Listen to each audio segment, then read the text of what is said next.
ಮದ್ದೂರು ತಾಲೂಕಿನ ಭಾರತೀನಗರದ ಶ್ರೀ ವೆಂಕಟೇಶ್ವರ ದೇವಾಲಯದಲ್ಲಿ ವೈಕುಂಠ ಏಕಾದಶಿ ಅಂಗವಾಗಿ ಜನವರಿ 10ರಂದು ಶುಕ್ರವಾರ ವಿಜೃಂಭಣೆಯಿಂದ ಆಚರಿಸಲು ಸಕಲ ಸಿದ್ಧತೆ ಕೈಗೊಳ್ಳಲಾಗಿದೆ.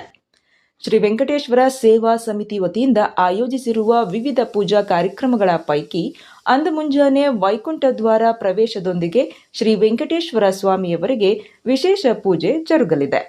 ಶ್ರೀ ಮೂಲದೇವರಿಗೆ ಪಂಚಾಮೃತ ಅಭಿಷೇಕ ಮತ್ತು ಆಭರಣ ಹಾಗೂ ಹೂವಿನ ಅಲಂಕಾರ ಮಾಡಿದ್ದು, ದೇವಾಲಯಕ್ಕೆ ತೆರಳುವ ರಸ್ತೆ ಮತ್ತು ದೇವಾಲಯ ವಿದ್ಯುತ್ ದೀಪಗಳಿಂದ ಜಗಮಗಿಸುತ್ತಿವೆ. ಪ್ರತಿ ವರ್ಷದಂತೆ ಶ್ರೀ ವೆಂಕಟಾದ್ರಿಗೆ ಮುಂಜಾನೆ ವಿಶೇಷ ಪೂಜೆ ನಡೆಸಿ ಬಳಿಕ ವೈಕುಂಠ ದ್ವಾರ ತೆರೆಯಲಾಗುತ್ತಿದ್ದು, ಭಕ್ತರಿಗೆ ವೈಕುಂಠ ದ್ವಾರದ ಮೂಲಕ ಲಕ್ಷ್ಮೀ ಸಮೇತ ವಿಷ್ಣುಮೂರ್ತಿಯ ದರ್ಶನಕ್ಕೆ ಅವಕಾಶ ಕಲ್ಪಿಸಲಾಗುವುದು.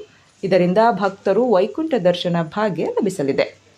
ದೇವಾಲಯ ನಿರ್ಮಾಣದ ರೂವಾರಿ ಡಾಕ್ಟರ್ ಶೆಲ್ವಪಿಳ್ಳೆ ಅಯ್ಯಂಗಾರ್ ನೇತೃತ್ವದಲ್ಲೇ ದೇವಾಲಯದ ಅರ್ಚಕರಾದ ಶ್ರೀ ಗೋಪಾಲಕೃಷ್ಣ ಭಟ್ಟರ್, ಶ್ರೀ ಅನಂತಕೃಷ್ಣ ಭಟ್ಟರ್, ಪುರೋಹಿತ ಯು.ವಿ. ಗಿರೀಶ್, ಅರ್ಚಕ ಬಿ.ಎಸ್. ಉದಯಕುಮಾರ್ ನೇತೃತ್ವದಲ್ಲಿ ವಿವಿಧ ಪೂಜಾ ಕೈಂಕರ್ಯಗಳು ಜರುಗಲಿದ್ದು, ದೇವಾಲಯಕ್ಕೆ ಸುಮಾರು 20ರಿಂದ 25 ಸಾವಿರಕ್ಕೂ ಹೆಚ್ಚು ಭಕ್ತರು ಆಗಮಿಸುವ ಹಿನ್ನೆಲೆಯಲ್ಲಿ ವಿಶೇಷವಾಗಿ ಪಂಚಕಜ್ಜಾಯ, ಹಾಲು, ಹಣ್ಣು ವಿತರಣೆ ಮಾಡಲಾಗುವುದು.